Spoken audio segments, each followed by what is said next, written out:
Ever wondered how airlines actually make money? Because if you've ever looked at flight prices, it makes no sense. One day, your ticket to London is $300. The next, it's $900. Same seat, same plane, same flight. And yet somehow airlines, an industry that burns millions of dollars in fuel every single day, still manages to turn a profit. Well, sometimes. In fact, most airlines operate on margins so thin they could disappear with the next fuel spike or storm. But here's the twist.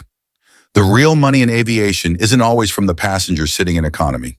There's an entire hidden world behind the ticket price, where airlines play an enormous game of strategy, risk, and timing. Today, we're unpacking the economics of flying, how airlines really make money, why ticket prices seem random, and why your cheap flight might actually be the most profitable seat on the plane. Let's start with a simple question. Are airlines profitable? The short answer, rarely. Globally, airlines make between $2 to $5 of profit per passenger on average. That's less than the price of a coffee. Air travel is one of the toughest businesses on earth. High capital costs, unpredictable demand, strict regulation, and zero room for mistakes. If fuel prices jump by even 10%, some airlines go from profit to loss overnight. So why do they keep flying? Because for every route that bleeds money, there's another that's pure gold. If they can fill it efficiently, that's where the real economics begin. Let's talk about the thing that confuses everyone. Ticket prices. Why does your friend pay half what you did for the same seat? The answer, yield management, one of the most advanced algorithms in the business world. Airlines use complex systems that adjust ticket prices in real time based on demand, season, and even your browsing history. When the first few seats open for sale, prices are low to attract early buyers. As the plane fills, the algorithm raises prices, especially if it predicts strong demand. Then just before departure, it might drop again to fill those last few empty seats. So no, your ticket isn't random. It's the result of millions of data points and the airline's best guess of how to squeeze maximum revenue from every flight. Here's the crazy part. 2/3 of passengers on a flight might be paying completely different fares, and yet together, they make the flight profitable. Most people think airlines make money from ticket sales. Not exactly. Ticket sales alone often don't even cover the full cost of flying the plane. The profit comes from ancillary revenue, everything that's not your base ticket price. Things like baggage fees, seat selection, onboard meals priority, boarding upgrades. Low-cost carriers like Ryanair, Spirit, and Wizz Air have mastered this model. They lure you in with a $49 fare and then earn another $100 in extras.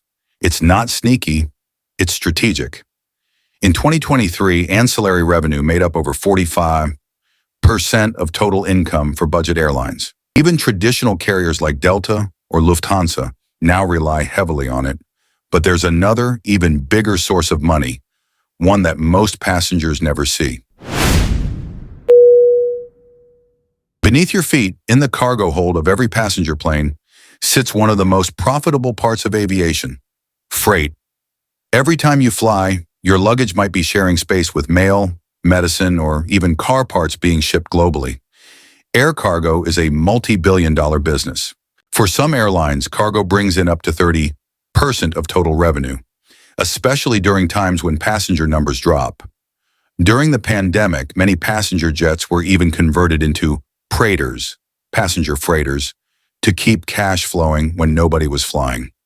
So next time you look out the window mid-flight, remember, the plane isn't just carrying people, it's carrying profit. Airlines don't just fly routes because they look good on a map. Every route is a business calculation. They consider demand, distance, airport fees, air traffic, and competition.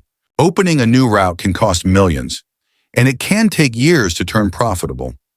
That's why airlines often create hub and spoke networks. They funnel passengers from smaller cities into major hubs, then connect them onward.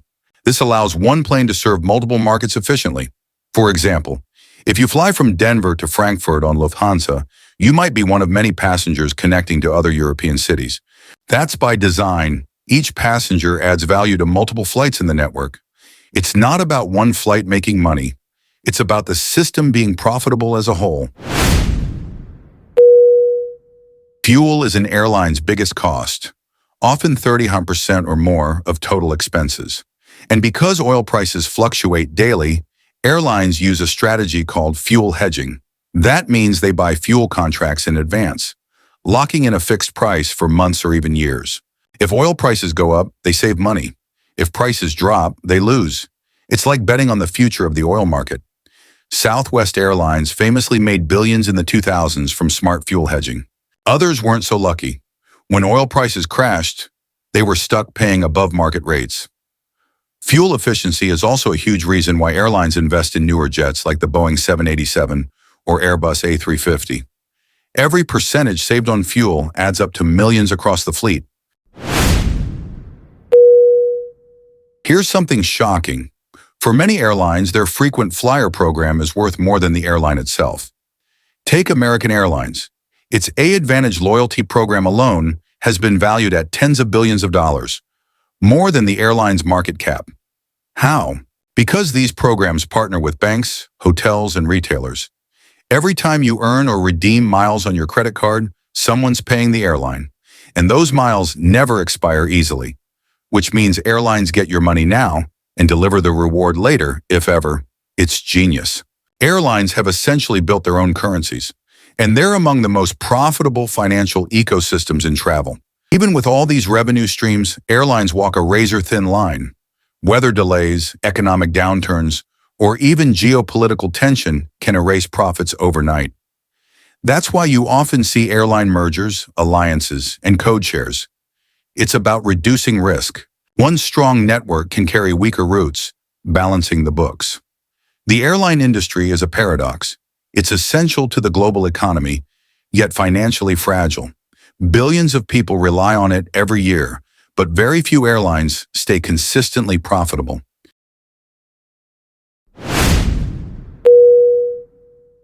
So next time you book a flight, remember, that price tag isn't just paying for your seat. It's funding a complex global system built on logistics, risk, and razor-thin margins. The next time someone says airlines are ripping us off, you'll know the truth. They're not printing money. They're playing one of the hardest games in business, and somehow still staying in the air. Thanks for watching. If you learned something new today, give this video a like and subscribe for more deep dives into the world of aviation. Thanks for watching, and safe travels.